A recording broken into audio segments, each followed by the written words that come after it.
বিষয়টা দেখো এবং যোগ দাও। আমরা যেটা করতে যাচ্ছি আজকে সেটা হচ্ছে জৈব ভূ রাসায়নিক চক্র। তিনটি বিষয় বিশেষ করে বলা আছে, জৈব, ভূ এবং রাসায়নিক। তাহলে জৈব ভূ রাসায়নিক চক্রের মধ্যে একটা এবং চক্রাকার পথে সেই বিষয়টা হচ্ছে, প্রথম আসি বিষয়টা কি। জৈব ভূ রাসায়নিক চক্র তিন বিষয়ে, জৈব আছে, ভূ আছে এবং রাসায়নিক কথাটা আছে। তাহলে কাকে বলবো আগে, একটু কারোর কাছে যদি উত্তর পাই, তুফানগঞ্জ বলতে পারো জিনিসটা কি একটু, কেউ একটা, তুফানগঞ্জ জৈব ভূ রাসায়নিক চক্র জিনিসটা কি? স্যার কোশ্চেন একবার রিপিট স্যার। জৈব ভূ রাসায়নিক চক্র জিনিসটা কি? যে বিভিন্ন জৈব পদার্থ যা আমাদের প্রাণ ধারণের জন্য উপযোগী, তাদের হচ্ছে তাদের চক্রাকার আবর্তন হচ্ছে জৈব ভূ রাসায়নিক চক্র। আচ্ছা, বসো, ঠিক যৌগ নয়, যৌগ বললে আবার ঠিক হবে না, কারণ সব যৌগই আমাদের আসবে, আমাদের ভেতরে যাবে, তেমনটা নয়, বরং একটু আরেকটু অন্যভাবে দেখলে বিষয়টা সুবিধা হবে। সেটা হচ্ছে মৌলগুলো, তাকিয়ে দেখো। মৌলগুলো পরিবেশ থেকে, আমাদের মৌলগুলো 8খানা মৌল বিশেষভাবে জীবদেহ গঠনের জন্য কাজে লাগে, জীবদেহের শারীরবৃত্তীয় কার্যাবলী পরিচালনার জন্য কাজে লাগে। 8খানা মৌল মুখ্যত রয়েছে। তো সেই মৌলগুলো তো পরিমাণ সীমিত, কিন্তু জীব বহু প্রাচীনকাল থেকে সৃষ্টি হয়েছে, আজ পর্যন্ত কত জীব সৃষ্টি হয়েছে, এখন এত জীবে এত মৌল যে লাগবে কোথা থেকে পেলো? যত জীব সৃষ্টি হয়েছে তাদের যদি সব ভর নেওয়া হয় তাহলে দেখা যাবে অত মৌল নেই, অত পরিমাণ মৌল নেই। তাহলে মৌলগুলো জীবের দেহে আসছে, আবার জীবের দেহ থেকে বেরিয়ে চলে যাচ্ছে, জীবের দেহ থেকে বেরিয়ে আবার পরিবেশের অন্য অংশে পৌঁছচ্ছে, আবার পরিবেশ থেকে জীবদেহ সেটাকে সংগ্রহ করছে। তাহলে জীবদেহে এবং পরিবেশ, অর্থাৎ মূলত বায়ু এবং মাটি এর মধ্যেই আবর্তাকারে ঘুরছে। তাহলে জীবদেহ এবং পরিবেশে আবর্তিত হয়ে চলেছে মৌলগুলো ক্রমান্বয়ে।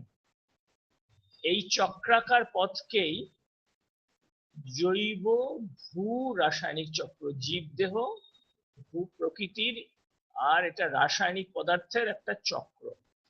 তাহলে জৈব ভূ রাসায়নিক চক্র বিষয়টাতে মৌলগুলো নিয়ে বললেই সুবিধে হবে। এখন ক ধরনের রাসায়নিক এই চক্রটা পেতে পারি, ক ধরনের এবং কি কি? ক ধরনের এবং কি কি টাকিতে কেউ একটা বলতে পারো, ক ধরনের আর কি কি এই জৈব ভূ রাসায়নিক চক্র আছে? ক্লাস 9-এও হয়েছে। টাকিতে কিছু বলতে পারো, কি কি ধরনের, অধরনের এবং কি কি? কোন নগর, কোন নগর? 4 রকম। কি কি? 4 রকম। কি কি? নাইট্রোজেন চক্র, অক্সিজেন চক্র, কার্বন চক্র আর জল চক্র। তাহলে তো ফসফরাস চক্র, সালফার চক্র, এগুলো বাদ চলে গেল তো। আচ্ছা ঠিক আছে, বসো। আচ্ছা, একটু অন্যভাবে ভাগ করতে হবে। আচ্ছা ঠিক, ভালো করেছো। তাহলে আমাদের একটু ভাগ করতে হবে।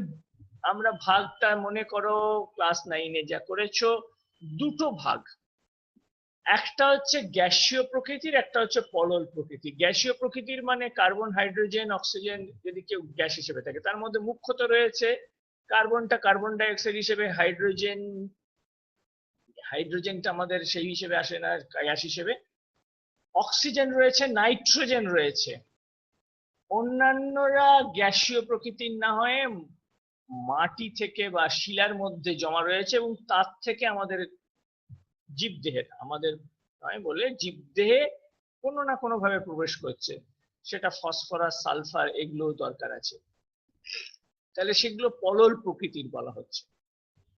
তাহলে দু ধরনের, গ্যাসীয় প্রকৃতির যারা গ্যাসের মাধ্যমে চক্রাকারে মূলত চলছে, আর পলল প্রকৃতি যারা শিলা এবং মাটির মধ্যে দিয়ে চক্রাকারে চলছে। এবং জীবদেহ অবশ্যই সেটা জীবদেহে প্রবেশ করছে এবং জীবদেহ থেকে আবার ফিরে যাচ্ছে প্রকৃতিতে। তাহলে জৈব ভূ রাসায়নিক চক্র এইভাবে আমাদের জিনিসটা চলছে, জৈব ভূ রাসায়নিক চক্র চলছে। আমাদের গ্যাসীয় চক্র প্রকৃতির মধ্যে একটি পড়বার কথা, আমরা সেটাতেই চলে যাব।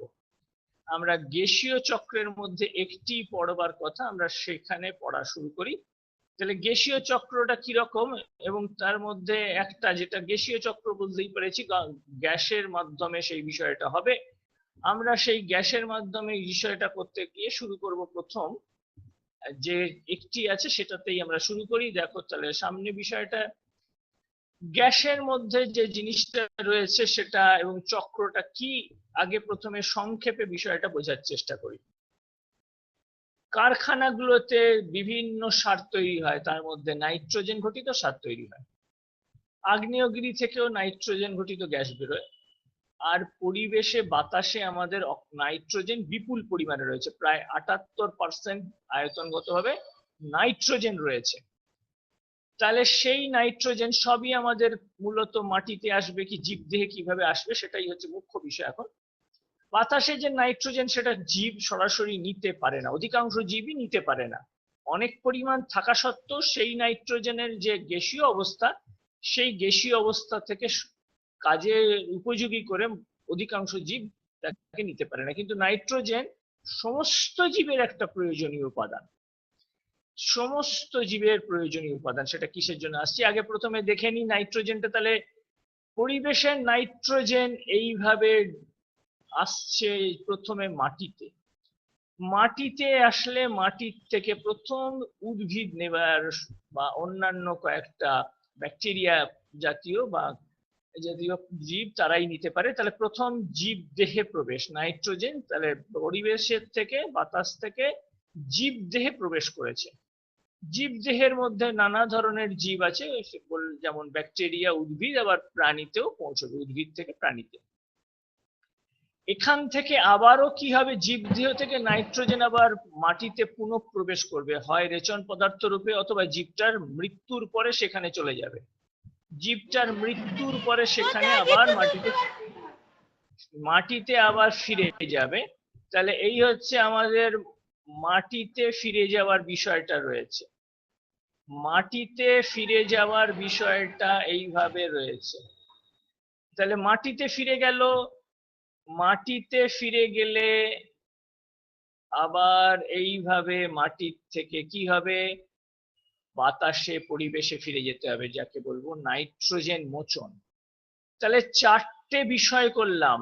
মশাট আমার কথা শুনতে পেলে একটু হাত তুলবে। ঠিক আছে, তাহলে দেখে নাও নাইট্রোজেন আমাদের, তাহলে নাইট্রোজেনটা চক্রাকারে চলছে। চারটে ধাপ মূলত বলেছি, নাইট্রোজেন স্থিতিকরণ, নাইট্রোজেনের জীবদেহে প্রবেশ, তার থেকে জীবদেহ থেকে আবার মাটিতে নাইট্রোজেনের প্রবেশ, এবং নাইট্রোজেন পরিবেশে বাতাসে ফিরে গেছে। এই হচ্ছে নাইট্রোজেন চক্রের বিষয়। এখন নাইট্রোজেন জীবের কি কাজে লাগছে, নাইট্রোজেন জীবের কি কাজে লাগছে বোরাই বলতে পারো, কোন কাজে লাগে? বোরাই শুনতে পেয়েছো? হাত তুলবে। আচ্ছা, তাহলে কোন কাজে লাগে একটু বলতে হবে। জীব দেহের কোন কাজে নাইট্রোজেন লাগে? পরে মশাট। জীব দেহের কোন কাজে নাইট্রোজেন লাগে? তারপর মেদিনীপুর। তাড়াতাড়ি বোরাই, মশাট, পরে মেদিনীপুর। বোরাই তাড়াতাড়ি। মশাট, মশাট কি কাজে লাগে? কোন নগর হাত নামাও, দেখতে পাচ্ছি কিন্তু সব সময় উত্তর নিতে পাচ্ছি না। মশার তাড়াতাড়ি। মেদিনীপুর, মেদিনীপুর কি কাজে জীব দেহে নাইট্রোজেন লাগে? মেদিনীপুর না, ছেড়ে দিলাম। আচ্ছা, কোন নগর এবার? কোন নগর বলো? প্রোটিনে। প্রোটিনে। প্রোটিন গঠনে। ঠিক, প্রোটিন গঠনে। বেশ, বসে পড়ো। প্রোটিন গঠনে, অবশ্যই প্রোটিন গঠনে কাজে লাগবে। তাহলে প্রোটিন গঠনে কাজে লেগেছে, প্রোটিন গঠনে এইটা কাজে লেগেছে। প্রোটিন ছাড়া যদি বলি তাহলে বিষয়টা কেন প্রোটিন, তাহলে জীবদেহের বিভিন্ন যে উপাদান লাগে তাতে কাজে লাগে, তাতে প্রোটিন একটা প্রয়োজনীয় জিনিস রয়েছে। নিউক্লিক অ্যাসিড গঠনের জন্য, নিউক্লিক অ্যাসিড একটু লিখে ফেলতে হবে। তাহলে জীবদেহে মুখ্যত কয়েকটা জিনিসের মধ্যে একটা হচ্ছে প্রোটিন গঠন। প্রোটিন জীবদেহের গঠনের জন্য কাজে লাগবে, উৎসেচক গঠনের কাজে লাগবে, আরো অন্যান্য অনেক জিনিসে কাজে লাগবে। রয়েছে নিউক্লিক অ্যাসিড, সমস্ত কোষে নিউক্লিক অ্যাসিড, সেটা জীব বলছি, ব্যাকটেরিয়া নিউক্লিয়ার হলেও লাগবে, আবার ইউক্যারিওট হলেও সববার নিউক্লিয়াসে নিউক্লিক অ্যাসিড আছে লাগবে, কারণ নিউক্লিক অ্যাসিড থেকেই ডিএনএ বা আরএনএটা তৈরি হবে, যা অনেক কাজে লাগে, এবং ডিএনএ মুখ্যত জীবের বৈশিষ্ট্যগুলো বজায় রাখতে এবং কোষের যাবতীয় যে বিপাক কাজ হবে তাকে নিয়ন্ত্রণ করতে সে সবসময় এই পরিচালনার কাজটা সে করবে বা করে। তাহলে এটা, এবং উদ্ভিদের ক্ষেত্রে ক্লোরোফিল গঠনের জন্য লাগবে নাইট্রোজেন। তাহলে এরকম নাইট্রোজেন গঠিত বিভিন্ন যৌগ তৈরি করে কাজে লাগছে। তাহলে নাইট্রোজেন চক্র কাকে বলবো এবার একটু লিখেছি, সবাই একবার একটু লিখে ফেলবে। নাইট্রোজেন চক্র একটা চক্র বিষয়ে করে নিলেই বাকি গ্যাসীয় চক্র সংক্রান্ত বিষয় বুঝতেও পারবে। তাহলে যে পদ্ধতিতে বায়ুর নাইট্রোজেন মাটিতে ও জীবদেহে, এবং মাটির ও জীবদেহের নাইট্রোজেন বায়ুতে আবর্তিত হয়ে পরিবেশে নাইট্রোজেনের সমতা বজায় রাখে, তাকে নাইট্রোজেন চক্র বলে। কখনো জীবদেহে এলো, কখনো জীবদেহ থেকে চলে গেল। নবাবগঞ্জ আমার কথা শুনতে পেয়েছো? শুনতে পেলে হাত তুলবে। নবাবগঞ্জ আমার কথা শুনতে পেলে হাত তুলবে। আচ্ছা, ঠিক আছে। তাহলে নাইট্রোজেন চক্র বিষয়টা এই রকম। নাইট্রোজেন চক্র তাহলে জীবদেহ এবং জীবদেহের বাইরের পরিবেশের মধ্যে এটা আবর্তিত হচ্ছে। নাইট্রোজেন বাতাসের যে গ্যাসীয় আকার রয়েছে সেখানে দুটো নাইট্রোজেন পরমাণু ত্রিবন্ধনী দ্বারা যুক্ত, সেই ত্রিবন্ধনীকে ভাঙা সহজসাধ্য নয়, তাই ওই গ্যাসীয় নাইট্রোজেনকে সহজে যে কেউ যখন তখন ব্যবহার করতে পারছে না, তার জন্য কিছু বিশেষ পদ্ধতি চায়। সেই নাইট্রোজেনটা জীবদেহের উপযুক্ত হলে তবেই জীবদেহ সাধারণভাবে নিতে পারে, এবং সেইটা করতে পারে কয়েকজন বিশেষ জীব, সেটাতে আমরা আসছি। তাহলে জীব নাইট্রোজেন চক্রটা কি তাকে বললাম, কাকে বলতে পারি, এরকমই অন্যান্য ক্ষেত্রে চক্রটা তাই বলতে হবে। তাহলে নাইট্রোজেন চক্র কাকে বলবো করেছি, বিষয়টার সঙ্গে পরিচয় করলাম এইভাবে। সবাই একটু লিখতে লিখতে চলো, তবেই লেখা অভ্যেস হবে, তোমার জিনিসটা বোঝা হয়ে যাবে এক্ষুনি। তাহলে এই নাইট্রোজেন চক্র কি জিনিস করলাম বিষয়টার সঙ্গে বোঝবার চেষ্টা করেছি। বেগমপুর শেষে যারা বসেছো খাতায় লেখালেখি করো। বেগমপুর খাতায় লেখালেখি করতে বলেছি। তাহলে এই হচ্ছে নাইট্রোজেন চক্র। পরে আসছি, দেখো উদ্ভিদ দেহে যদি নাইট্রোজেন পেয়ে থাকে পর্যাপ্ত পরিমাণে সুস্থ সবল পাতা হয়। যদি নাইট্রোজেনের অভাব দেখা যায় তাহলে চেনার একটা উপায় হচ্ছে মধ্য শিরা বরাবর বাদামি হলুদ বর্ণ হয়ে যায়। পাতা থেকেও চেনবার উপায় আছে, লিখে রাখো। নাইট্রোজেনের অভাব হলে মাটিতে এই রকম একটা দেখা যায় বিশেষ পরিবর্তন। নাইট্রোজেন জীবদেহে গঠনে ভীষণ কাজে লাগে। মাটিতে নাইট্রোজেনের অভাব হলে জীবদেহের বৃদ্ধি ভীষণভাবে ব্যাহত হয়। তাহলে নাইট্রোজেন এইরকম ভাবে একটা বাস্তুরীতিকেও নিয়ন্ত্রণ করছে, জীবদেহ গঠনেরও নিয়ন্ত্রণ করছে। যদি জীবদেহ বিশেষ করে উৎপাদক যদি এই রকম অভাবগ্রস্ত হয় তাহলে উৎপাদক খাদ্য উৎপাদন ব্যাহত হয়। খাদ্য উৎপাদন ব্যাহত হলে বাস্তুতন্ত্রের মধ্যে যে খাদ্য খাদক সম্পর্ক সেটাও বাধিত হয়ে যায়। এই হচ্ছে নাইট্রোজেন তাহলে এইরকম ভাবে একটা নিয়ন্ত্রণ করতে পারে। পরে আসছি নাইট্রোজেন চক্রের বিভিন্ন পর্যায়ে। আমি আরো একবার লিখে দেখাই, যেটা ছবিতে করেছিলাম। 4টে ধাপ করেছিলাম আমরা। 4টে ধাপের মধ্যে প্রথম ধাপ নাইট্রোজেন মাটিতে মিশে নাইট্রোজেন স্থিতিকরণ, নাইট্রোজেন ফিক্সেশন বলে তাকে, আসছি। দ্বিতীয় ধাপ নাইট্রোজেন জীবদেহে প্রবেশ করতে হবে। সেটা প্রোক্যারিওটস প্রথম হতে পারে, তারপরে তার থেকে ইউক্যারিওটসে যাবে। মাটির নাইট্রোজেন জীবদেহে এসেছে, জীবদেহ থেকে সেটা আবার মাটিতে ফিরে যাবে, এবং মাটি থেকে ফিরে গেলে আবার বায়ুতে ফিরে যাবে। এই মূলত 4টে ধাপে নাইট্রোজেন চক্রকে বলা হচ্ছে। এছাড়া অন্য নামেও এদের জানবার কথা, আমরা সেই নামটাও একটু জানবার চেষ্টা করব। তাহলে নাইট্রোজেনের 4টে ধাপ, এই 4 ধাপ আমরা একটু নামগুলোর সঙ্গে পরিচয় করে বিষয়টা বোঝবার চেষ্টা করব।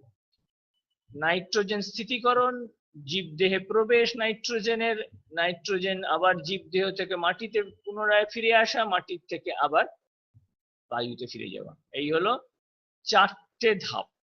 এই 4 ধাপে নাইট্রোজেন চক্রের কথাটা আমাদের আলোচ্য বিষয়। তবেই বুঝতে পারবো নাইট্রোজেনটা কিরকম করে জীবদেহে কাজে লাগালো এবং জীবদেহ থেকে পুনরায় পরিবেশে কিরকম ফিরে আসছে। আসছি তাহলে তারপরের একটু ধাপে শুরু করি। প্রথম ধাপ নাইট্রোজেন ফিক্সেশন। নাইট্রোজেন কিভাবে স্থিতিকরণ হয় মশাট কেউ বলবে নাকি? বাতাসের নাইট্রোজেন মাটিতে কেমন করে আসতে পারে মশাট? কেউ একটা বলতে পারে কিরকম করে মাটিতে বাতাসের নাইট্রোজেন এসে পৌঁছয়? বলো। সিম্বগোত্রী উদ্ভিদের ক্ষেত্রে তাদের মূলে রাইজোবিয়াম নামক এক ধরনের মিথুজীবী ব্যাকটেরিয়া থাকে, যে বাতাসের নাইট্রোজেনকে মাটিতে প্রতিস্থাপিত করে। বাহ, খুব ভালো বলেছো, বসো। ঠিক আছে, এখন একটা ছবি দেখছি, একটা অ্যানিমেশন দেখছি, মেদিনীপুর বলতে পারবে সেটা কি অ্যানিমেশন থেকে বুঝবো কিভাবে নাইট্রোজেন স্থিতি হচ্ছে? মেদিনীপুর একটা কেউ বলতে পারে কি স্থিতিকরণ কিভাবে হচ্ছে এখন অ্যানিমেশন থেকে কিছু বোঝা যাচ্ছে কিনা? টাকিতে কেউ বলতে পারে কি জিনিস? টাকি, নিমপিট। আচ্ছা, তাহলে আমরা একটু উত্তরটা করে নিই, কারণ উত্তরটা একটু তাড়াতাড়ি করে নিতে হবে। এখন যেটা দেখতে পাচ্ছি সামনে যেন বজ্রপাত হচ্ছে। বজ্রপাত হলে কিরম ভাবে হতে পারে দেখো, বিদ্যুৎ স্ফুরণ এবং বৃষ্টিপাতের ফলে হচ্ছে। বাতাসে নাইট্রোজেন এবং অক্সিজেন দুই আছে, কিন্তু সাধারণভাবে ওরা বিক্রিয়া করে না। যদি 3000 ডিগ্রি সেলসিয়াস হয় সাধারণভাবে বিদ্যুৎ উল্লিঙ্গ যদি পাঠানো হয়, তবে দেখা যায় ওরা নাইট্রিক অক্সাইড তৈরি করে। তাহলে নাইট্রিক অক্সাইড তৈরি করেছে, বজ্রপাতের ফলে নাইট্রিক অক্সাইড তৈরি হয়েছে। N2+O2 2NO, শুধু এইটুকু লিখে রাখলেই চলবে। তাহলে বিদ্যুৎ স্ফুলিঙ্গের জন্য নাইট্রিক অক্সাইড তৈরি হয়েছে। নাইট্রিক অক্সাইড আরো অক্সিজেনে জারিত হলে নাইট্রোজেন ডাই অক্সাইড হয়ে যাবে, নাইট্রোজেন ডাই অক্সাইড হবে। বোরাই বলতে পারবে নাইট্রোজেন ডাইঅক্সাইড গ্যাসের বর্ণ কি হয়? বোরাই, নাইট্রোজেন ডাই অক্সাইড গ্যাসের বর্ণ কি হয়? এই বছর পড়া হয়েছে নাইট্রিক অ্যাসিডের।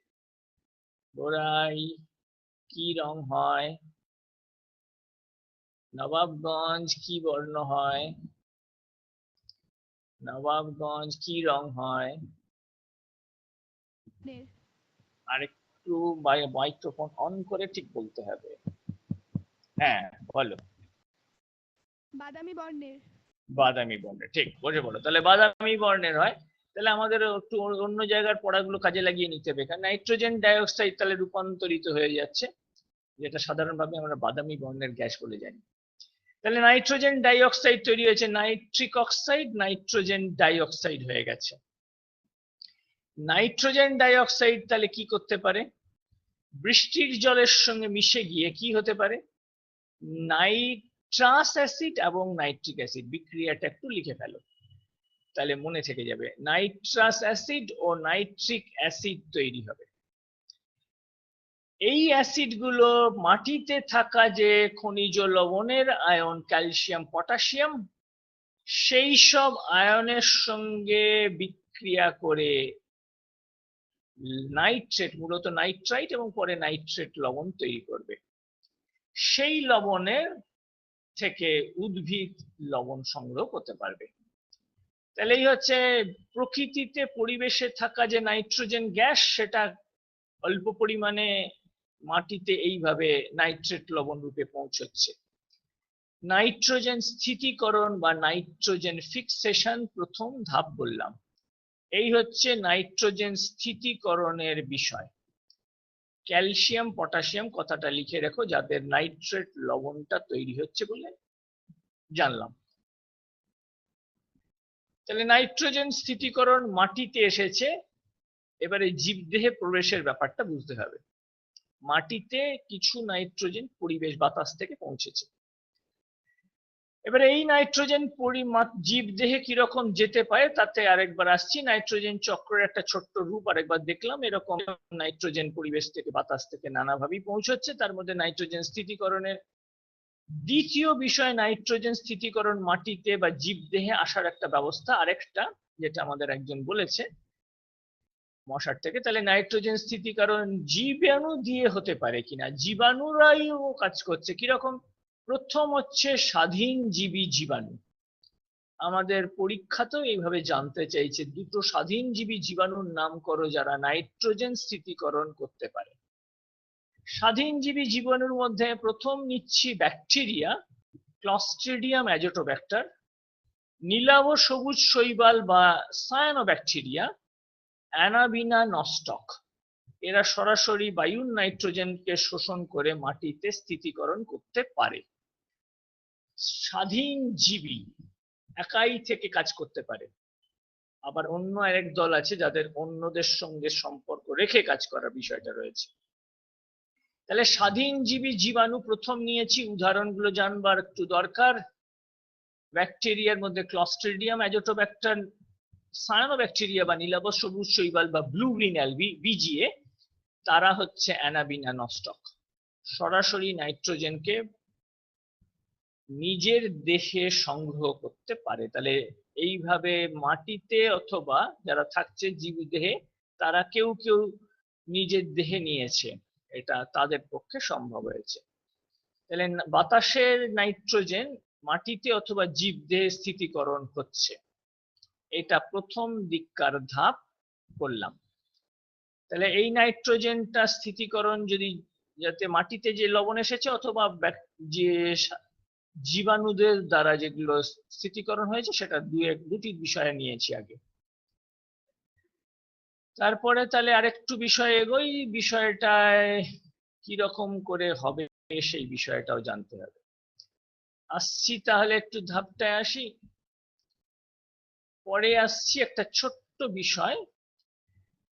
দুটো ছবি নিয়েছি, ছবি থেকে আমরা বুঝবার চেষ্টা করব যে নাইট্রোজেন স্থিতিকরণ হয়ে জীবাণুদের দ্বারা লাভ কিছু হয়েছে কিনা।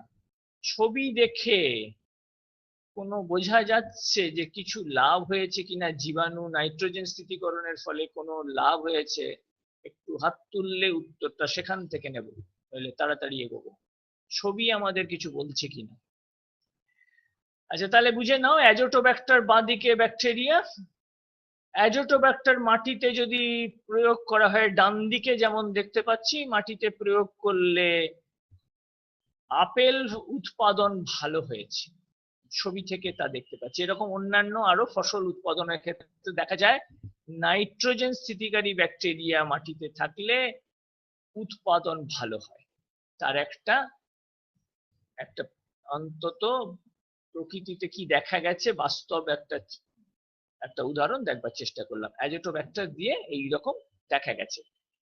তাহলে অ্যাজোটোব্যাক্টারের প্রয়োগের ফলে ফসল উৎপাদন ভালো হতে পারে, একটা তার উদাহরণ দেখলাম।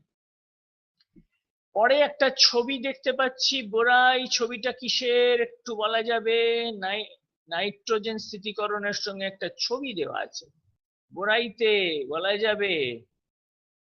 পরে হ্যাঁ, শিম্বগোত্রীয় মূলে অ্যাজিটোব্যাক্টর নামে এক প্রকার ব্যাকটেরিয়া থাকে যা নাইট্রোজেন স্থিতিকরণে সাহায্য করে। অ্যাজোটোব্যাক্টার নয়, শিম্বগোত্রীয়তে মনে করো অন্য কোনো ব্যাকটেরিয়া। শিম্বগোত্রতে অন্য কোনো ব্যাকটেরিয়া, কি নাম তার? রাইজোবিয়াম। রাইজোবিয়াম, ঠিক বসে পড়ে, এইবার ঠিক হয়ে গেছে। তাহলে নাইট্রোজেন স্থিতিকরণ, এখানে একটা মূল দেখতে পাচ্ছি, মূলে গুটি হয়েছে, শিম্বগোত্রীয় মূল, তাহলে মূল হবার কথা।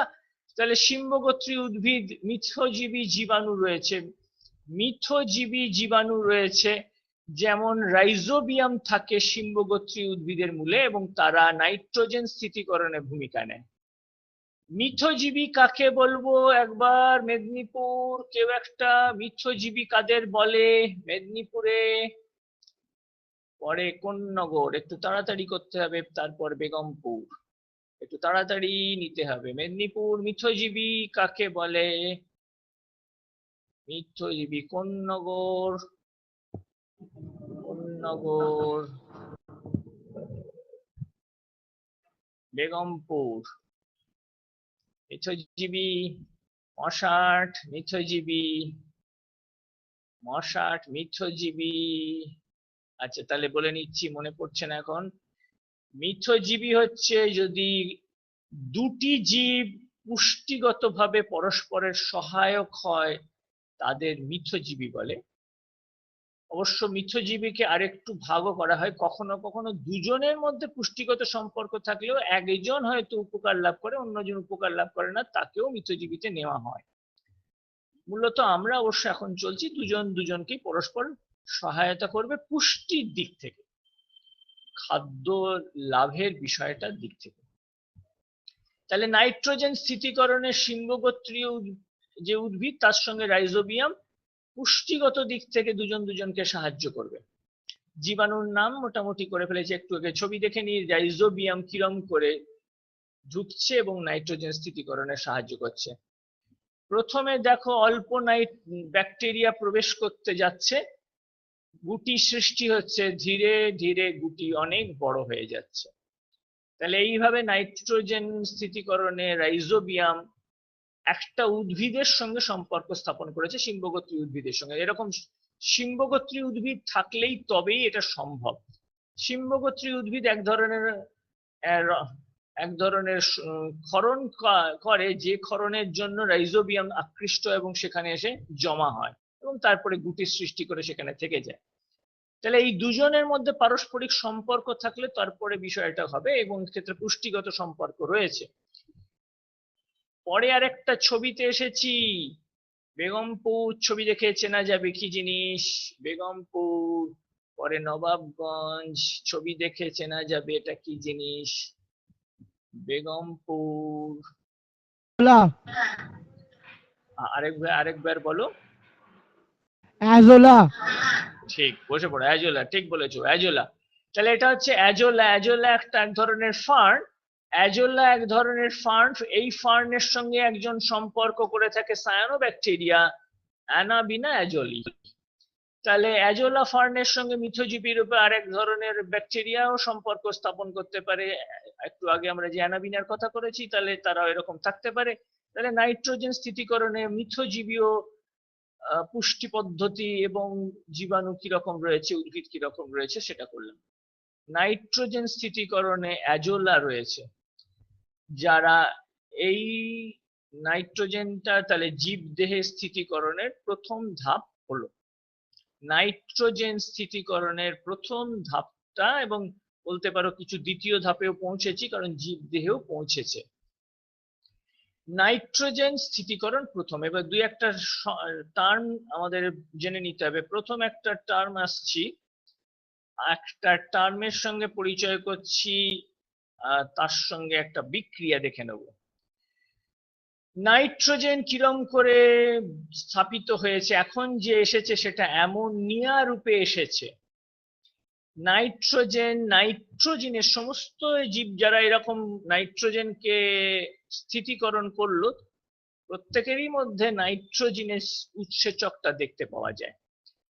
কিছুটা ব্যাকটেরিয়া নিজেদের এই কাজে লাগিয়ে নেয়, নাইট্রোজেন যা সংগ্রহ করলো, আর বাকিটা আশ্রয়দাতা গাছকে দিয়ে দেয় যদি মিথ্যজীবীয় পুষ্টি রূপে থাকে।